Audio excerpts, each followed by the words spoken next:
അവർ പറയുന്നത് ചിലപ്പോൾ ആരെങ്കിലും അനുഭവം കൊണ്ടായിരിക്കും പറഞ്ഞത്. റിട്ടേൺ ഓഫ് മണി ഗോൾഡിൻ്റെ അകത്ത് ഇമിറ്റേഷൻ ഗോൾഡ് ഒരു ഫോട്ടോസ് കാണിച്ചു കൊടുത്തു കഴിഞ്ഞാൽ മാത്രം അല്ല ആ കേസ് തെളിയിക്കുന്നത്. എവിഡൻസിലേക്ക് വരുമ്പോൾ അതിൻ്റെ സോഴ്സ് ഓഫ് ഇൻകം. എൻ്റെ അച്ഛൻ കൂലിപ്പണിക്കാരനാണെങ്കിൽ ഞാൻ 50 പവൻ ഡിമാൻഡ് ചെയ്ത് കഴിഞ്ഞാൽ 50 പവൻ എനിക്ക് എവിടെ നിന്ന് മേടിക്കാൻ സാധിക്കും. അത് പ്രൂവ് ചെയ്യണം. പലപ്പോഴും പെൺകുട്ടികൾ വീട്ടിലേക്ക് പോകും, അല്ലെങ്കിൽ ഈ വിവാഹം തുടർന്ന്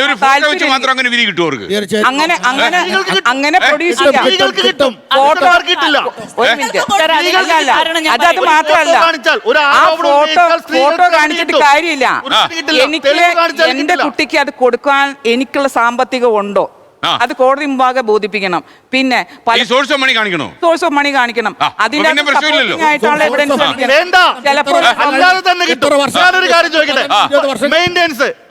MC ചോദിക്കുന്നത്, ഞാൻ പെറ്റീഷൻ കൊണ്ടുവന്നിട്ടുണ്ടെന്ന്.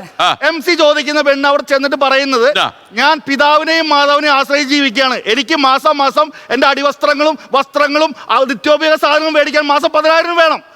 പുരുഷന് അത്രയും പൈസ വരുമാനം ഉണ്ടോ? പുരുഷന്റെ പൈസയുടെ വീതം വെച്ചാണല്ലോ ഭാര്യ ജീവിക്കണ്ടേ.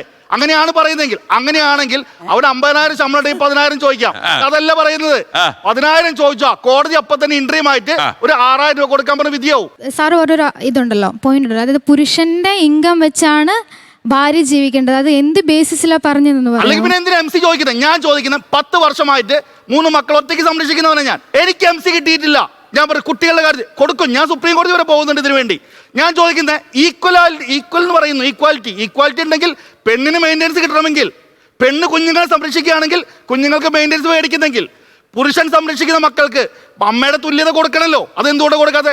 അപ്പൊ പുരുഷൻ പോയിട്ട് MC ചോദിച്ചാൽ കോടതി പറയുന്നത് അത് നിങ്ങൾക്ക് നോക്കാൻ പറ്റില്ല, അമ്മയ്ക്ക് കൊടുത്തോളാനാ. അപ്പൊ പെണ്ണിനോട് എന്തുകൊണ്ട് അത് പറയുന്നില്ല? എന്റെ ചോദ്യം അതാ. ഈക്വാലിറ്റി ആർട്ടിക്കിൾ 14 ഭരണഘടന ഉറപ്പു നൽകുന്ന ഒരു അവകാശമുണ്ട്. ലിംഗം, ജാതി, വർണ്ണം, മതം ഒന്നും നോക്കാതെ തുല്യത. അത് ഇന്ത്യക്കകത്താണെങ്കിൽ വിദേശിക്കാണെങ്കിൽ കിട്ടും. ആർട്ടിക്കിൾ 14 ഉറപ്പ് നൽകുന്നതാണ്. അതെന്താ? ഉയരം കുറഞ്ഞവനെ കട്ടയിട്ട് കയറ്റി നിർത്തുക, ഉയരം കുറച്ച് കൂടിയവനെ കുഴി കുത്തി താഴ്ത്തി നിർത്തുക, എന്നിട്ട് ഈക്വൽ ആക്കാന്നാണ് അതിന്റെ ഫോട്ടോ കാണിക്കുന്നത്. ഞാൻ കാണിച്ചിട്ട് ഫോണിൽ കോടതി മെയിൻ്റെനൻസ് അനുവദിക്കുന്നതെന്ന് പറയുന്നത് ഹെർസെൽഫ് പെൺകുട്ടിക്ക് മെയിൻറ്റെയിൻ ചെയ്യാൻ പറ്റില്ല എങ്കിൽ മാത്രമേ വൈഫിന് താങ്കൾ കൊടുക്കേണ്ടി വരുന്നുള്ളൂ. ഇല്ലെങ്കിൽ താങ്കളുടെ കുട്ടികളെ ദാറ്റ് ഈസ് യുവർ റെസ്പോൺസിബിലിറ്റി. അവർ പറയുന്നത്, അവർ അവകാശവാദം ഉന്നയിക്കുന്നത് ഞാൻ അച്ഛനെ അമ്മയെ ആശ്രയിച്ച് ജീവിക്കാൻ എനിക്ക് ഇത്രയും പൈസ വേണമെന്നാ. അപ്പൊ നമ്മൾ എന്ത് ചെയ്യുന്നു? അവിടെ ചെയ്ത് കോടതി മെയിൻ്റെനൻസ് പറഞ്ഞല്ലോ. ഇന്ററിം ഓർഡർ 6,000 രൂപ ചേട്ടൻ പറഞ്ഞല്ലോ, 6,000 രൂപ മെയിൻ്റെനൻസ് കോടതി ഇന്ററിം അനുവദിക്കുന്നു. അങ്ങനെ അനുവദിക്കുന്നെങ്കിൽ കോടതിക്ക് അതിന്റെ ഗ്രൗണ്ട് നോക്കിയിട്ട്, അതായത് പെൺകുട്ടിക്ക് സ്വയം മെയിൻറ്റെയിൻ ചെയ്യാനുള്ള കഴിവ് ഇല്ലാത്ത സാഹചര്യത്തിൽ മാത്രമേ അവർക്ക് അനുവദിക്കുന്നുള്ളൂ. ലോകത്തെവിടെയായാലും ഏത് സമയത്തും 24 വാർത്തകളും ഓഗ്മെന്റഡ് റിയാലിറ്റി പാക്കേജുകളും എക്സ്പ്ലെയിനറുകളും വിശദമായി കാണാൻ ഞങ്ങളുടെ YouTube ചാനൽ നിങ്ങൾക്ക് സബ്സ്ക്രൈബ് ചെയ്യാം.